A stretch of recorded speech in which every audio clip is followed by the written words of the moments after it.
brief period on scholarship, and I used to write Pradeep, the director of the film, the man who I'd totally fallen in love with, and I wanted to impress, and I used to write him these letters. They were not love letters.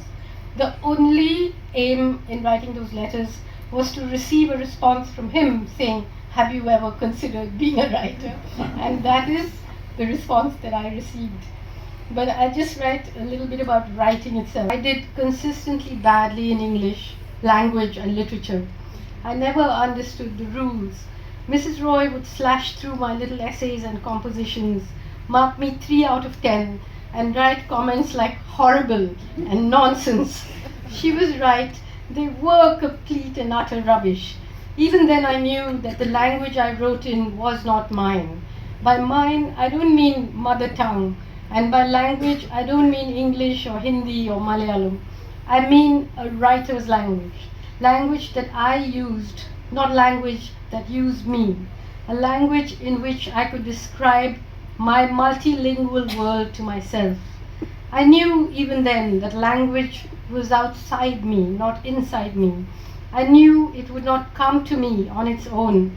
I needed to hunt it down like prey, disembowel it, eat it. And when I did, I knew that language, my language, would ease the way blood flowed through my body.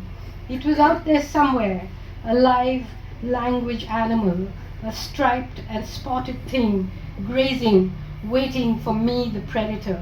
That was the law of my jungle. It wasn't a non-violent vegetarian dream. But once I started running, when all I could ever think about was day-to-day survival, my hunt for language stopped. It needed time and practice. I needed to train just like a painter or a dancer or a swimmer might, except that my ambition was more basic. It had to do with regulating my body temperature and the way the blood flowed in my veins. It had to do with keeping my sanity, my equanimity, with finding a way to talk to myself.